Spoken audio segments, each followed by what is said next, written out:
This is 99% Invisible. I'm Roman Mars. The moment is at hand. The countdown reaches 0. In 1957, a few months after the Soviet satellite Sputnik became the first human object in space, the United States launched Explorer 1. Explorer is in orbit, broadcasting to the world its coded scientific data. Cosmic ray intensity, meteor impact, solar radiation. These are the dry facts that will help carry man ever farther into the age of space. And with that, the space race was underway, and the two world powers began launching more and more satellites every year. A lot of these early missions failed before they ever made it into orbit. That's producer Emmett Fitzgerald. But there were successes, and little by little, space started to fill up with human-made objects. By the summer of 1961, there were 115 satellites circling the Earth. And it was during that summer that the U.S. launched an unmanned rocket carrying the Transit 4A satellite. And about 2 hours after launch, the rocket blew up. It was the first known object to unintentionally explode in space. And it created about 300 fragments of totally useless space junk. Some of these pieces got pulled into the atmosphere and burned up, but around 200 are still up there today. At the time, most people weren't all that concerned about a few bits of metal floating around in the vastness of space. I think the general feeling was that space was big and that we could put objects, satellites up into space without really having any consequences to that. This is Hugh Lewis, a space junk expert at the University of Southampton. Back in the early days of the space age, it wasn't seen as a problem.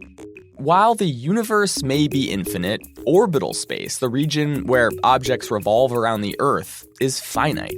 And the amount that we use regularly is even more limited. Most satellites end up in a few particular orbits, almost like freeways. And the traffic on those freeways is actually quite a lot, and that's where the problem starts to emerge. As the traffic increases, so does the chance of collision. One of the regions of space that got busy pretty quickly is the area called low Earth orbit. That's a region of space that extends up to an altitude of about 2,000 kilometers. That's really heavily congested. And when a satellite stops working in low Earth orbit, it can stay in that region for hundreds of years. By the mid-1960s, there were already lots of old and defunct satellites floating around up there. And NASA began to look into this. They started to really think about the potential issues that space debris, orbital debris, might pose in the future. And that was an activity that was really led by Don Kessler, who was at NASA at the time. My name is Don Kessler. I started the orbital debris program at NASA. Kessler is retired now, but when he got started at NASA, he was studying meteoroids, and specifically what happens when two meteoroids collide and break apart into smaller pieces. Eventually, Don Kessler started doing similar research on space junk, or as NASA calls it, orbital debris. Kessler was studying what happens when one piece collides with another, and this is what he found. Every time you have a breakup, you've increased the probability of another collision, and that eventually just causes the whole population to continue to increase exponentially with time. This idea that space junk multiplies as more and more objects collide and break apart came to be known as the Kessler syndrome, and Kessler predicted that the growth in space junk would eventually snowball. And that cascading phenomena after 100 years gets to be well out of control. There's not much you can do about it, and you've created an environment that becomes very hazardous to spacecraft. If the growth in space junk went totally unchecked, Kessler predicted that space could become so filled with debris that it would be difficult to fly a spacecraft without getting hit. Kessler's findings were discussed throughout the space community, and in 1979, NASA started its orbital debris program to study and monitor space junk. And they appointed him to lead it. Around that same time, people began to use space more and more. Countries all around the world were launching weather satellites, military satellites, communications satellites, and amateur radio satellites. And because space isn't owned by any one government in particular, low Earth orbit began to experience a tragedy of the commons. Lots of different countries were leaving trash everywhere, but no one was tidying up. The amount of junk in space continued to grow throughout the 20th century.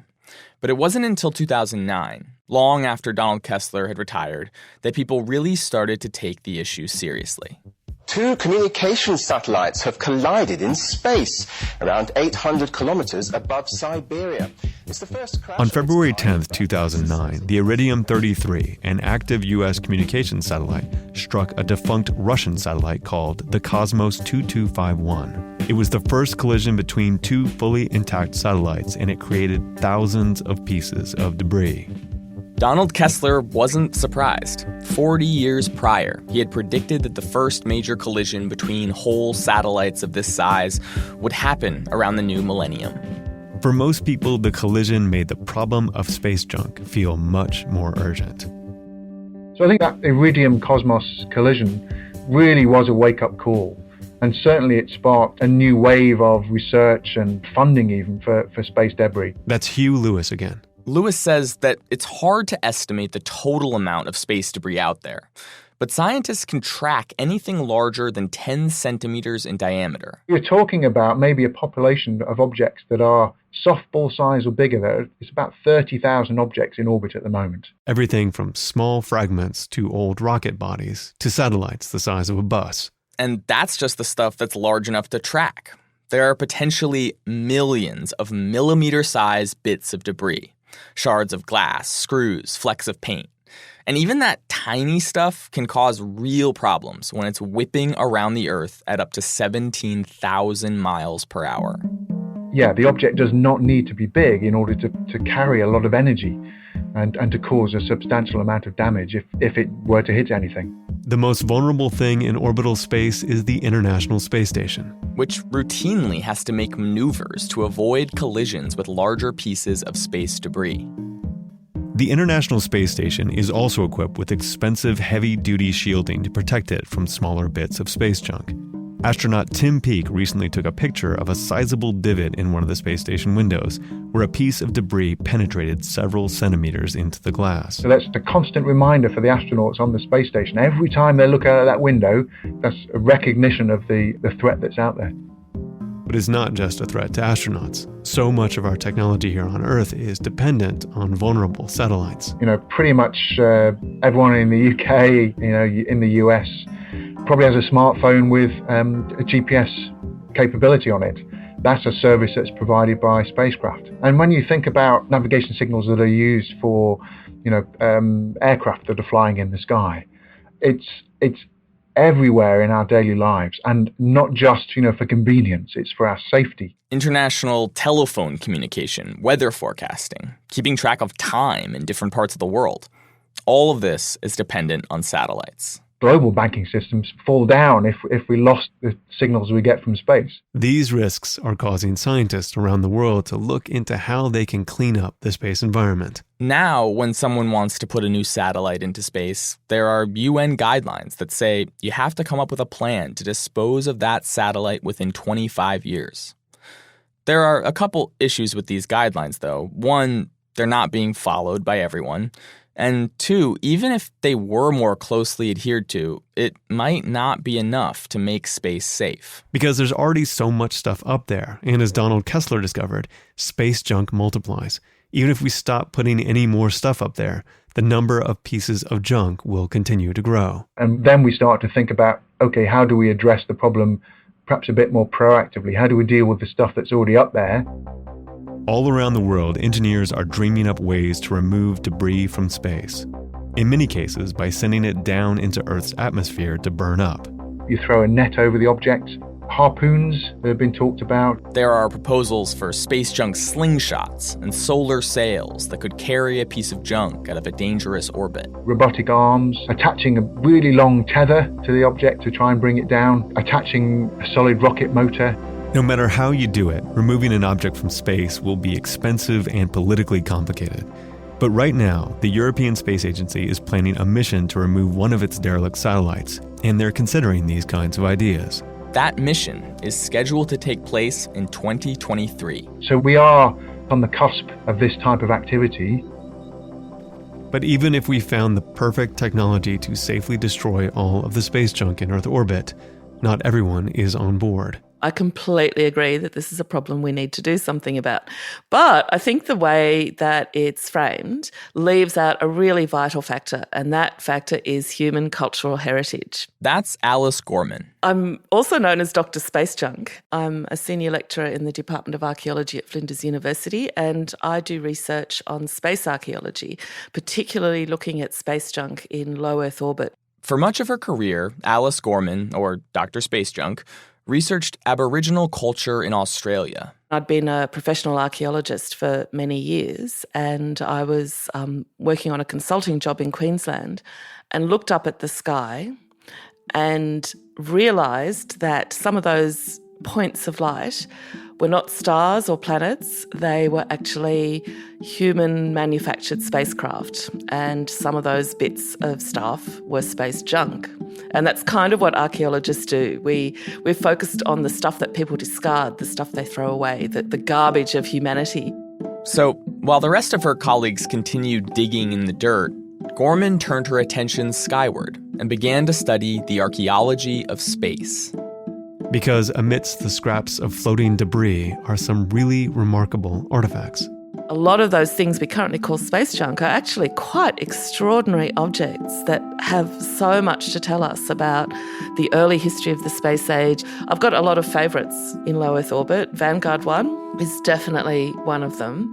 Launched by the United States in 1958, Vanguard 1 is currently the oldest intact object in space. This little grapefruit-sized aluminium sphere with 4 antennas sticking out on the sides. It's floating around up there along with the most recent satellites, along with, technology that's so incredibly different. And there are objects in orbit that look nothing like a traditional satellite, like the Westford Needles, which were these small copper antennas that were sent into space in the 1960s. They were really tiny, so they were only like a centimetre big.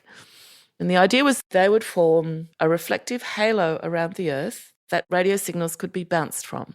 Using radio waves for global communication never really took off. But some of the needles are still up there, bunched together in little clumps of copper. So I find them really fascinating, and there's probably a lot more of those kinds of stories and objects out there that tell a story of technology that could have gone in one direction, but it veered off in another one instead. But Gorman's all-time favorite piece of space junk might be the TRACS satellite, which the U.S. Navy launched from Cape Canaveral in 1961. And it was the first satellite to have a poem in it. Written by a professor of Italian literature at Yale named Thomas Bergen. And one stanza of the poem is inscribed on one of the instrument panels inside the satellite. So it was kind of already conceived as a cultural object. And that cultural object is still up there, orbiting the Earth about 1,000 kilometers up. The poem reads, "Fear not, immortals, we forgive your faults, and as we come to claim our promised place, aim only to repay the good you gave, and warm with human love the chill of space." All of these objects might seem far away and inaccessible, but the day will likely come when we can go and visit them.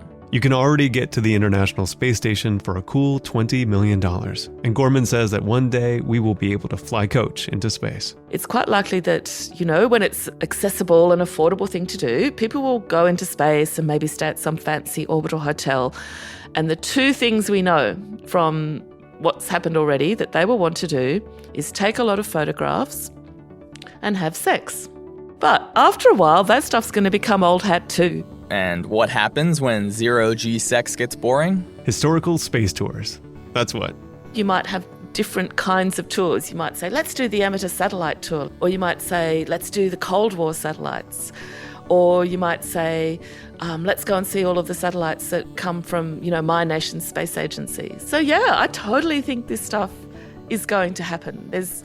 It's going to be one of the things people do once we actually have a space tourism industry that people can afford. But the irony is, in order to have viable space tourism, we need a safe orbital environment. And so if we don't find an effective way to clean up some of the junk in space, we might never be able to go and see the good stuff.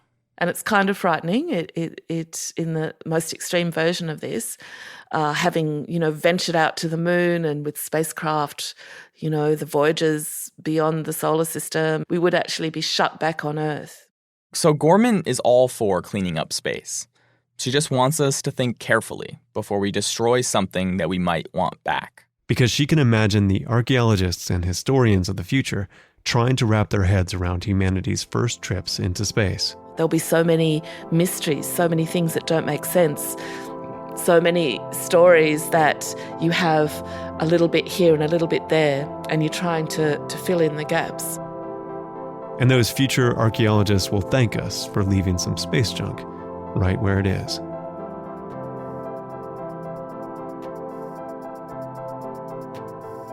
"99% Invisible" was produced this week by Emmett Fitzgerald, with Sharif Youssef, Sam Greenspan, Katie Mingle, Kurt Kolstad, Avery Trufelman, Delaney Hall, Taryn Mazza, and me, Roman Mars. Special thanks to OK Akumi of Hell Audio for some of the music that we used this week. We are a project of 91.7 KALW San Francisco and produced on Radio Row in beautiful downtown Oakland, California. You can find this show and like the show on Facebook. All of us are on Twitter, Instagram, and Spotify. But to find out more about this story, including cool pictures and links, and listen to all the episodes of 99% Invisible, you must go to 99pi.org.